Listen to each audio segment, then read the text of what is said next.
చూస్ country delight, live better. ఇప్పుడే country delight యాప్ని download చేసుకోండి.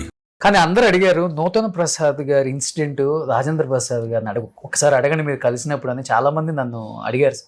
మన షూటింగ్ అప్పుడు ఆ కార్లో నుంచి కింద యాక్చువల్గా అబ్బాయి మీకు ఆ సినిమా గుర్తుంటే గనక లాస్ట్కి కారు తాగుతుంది, అంటే కారులో మందు పోస్తారు, తర్వాత ఇట్లా ఇట్లా ఆడుతుంది, పైకి ఎగురుతుంది, కిందకు వస్తుంది, పైన ఫ్రై అవుతుంది, కింద వస్తుంది, విడిపోతుంది రెండు ముక్కలుగా కారు, మళ్ళీ కలిసిపోతుంది, మళ్ళీ అన్నీ చేశాం కదా.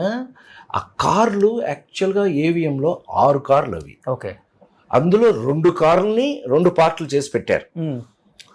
ముందొకటి వెనకొకటి విడిపోయినా కూడా 2 రావాలి కదా. మరి వెనకది రావాలి అంటే ఇట్స్ హ్యావ్ ఇంజన్. మరి వెనక పీస్ ఎలా వస్తుంది? దానికి స్కూటర్ ఇంజిన్ తగిలిచ్చారు దానికి. అట్లా ఇదంతా టెక్నికల్లీ బీన్ డన్, అన్ని బ్రహ్మాండంగా చేశారు.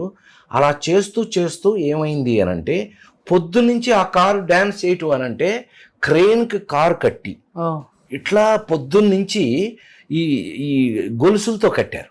పొద్దునుంచి కొట్టి కొట్టి కొట్టి కొట్టి ఎక్కడో గొలుసు ఓపెన్ అయింది. అయ్యో, ఈ ఎప్పుడైతే తీసిన షాట్లు యాక్చువల్గా నూతన్ ప్రసాద్ గారే అడిగాడు, అబ్బాయి డైరెక్టర్ నాట్ హ్యాపీ, ఆ క్లోజ్ను మళ్ళీ చేద్దాము అని అంటే నాకేముంది చేద్దామని మళ్ళీ కారుని పైకి ఎత్తుతుండగా సడన్గా కెమెరామెన్ గారు 50 అడుగు అక్కర్లేదు, ఈ హైట్ చాలు నాకు కెమెరా ఇక్కడి నుంచి క్లోజ్ తీయటం, కింద నుంచి క్లోజ్ అనమాట, ఇది చాలు నాకు ఆపండి అన్నాడు. వాడు సడన్గా బ్రేక్ వేసేటప్పటికి ఇందులోంచి జారిపోయింది. కారు 18 అడుగుల నుంచి నేరుగా ధమా అని కింద పడి. ఇంతలో ఏమైంది అంటే ఏదైనా దేవుడే కదా,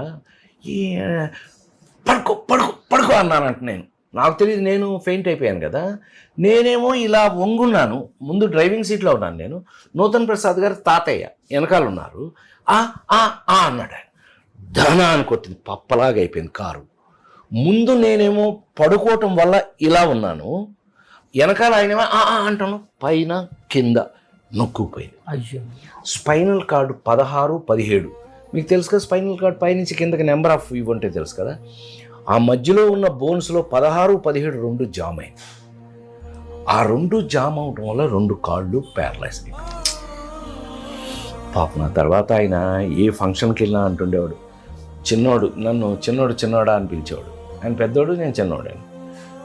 ఆయన పిలుస్తూ చిన్నోడు నేను ఇద్దరం కలిపి ఒకే కారులో ఒకే చోట నుంచి ఒకేసారి పడ్డాం, తనెందుకో అలాగా నేనెందుకో ఇలాగా అనుకునేవాడు. నేను ఆ తర్వాత 2-3 సార్లు చెప్పడానికి ట్రై చేశాను, ఏమే అట్లా కాదు, ఏంటో నేను ఇలా ఉన్నాను, మరి అది భగవంతుడే ఉన్నా నాకు ఇంకా అవకాశం ఇస్తాడేమో ఇంకా 4 రోజుల పాటు, బట్ మీరు ఫీల్ అవ్వద్దు అది ఇదని చెప్తుండేవాడు ఆయనకి. అలాగే ఆయన చాలా కాలం పాటు డబ్బింగ్లు అవి ఏదో చిన్న చిన్న వేషాలు అవన్నీ చేస్తూ లాగాడు. ఆయన బాగానే లాగాడు. ఆ తర్వాత యాక్సిడెంట్ కదా, లాగలేకపోయాడు, ఆయన వెళ్ళిపోయాడు.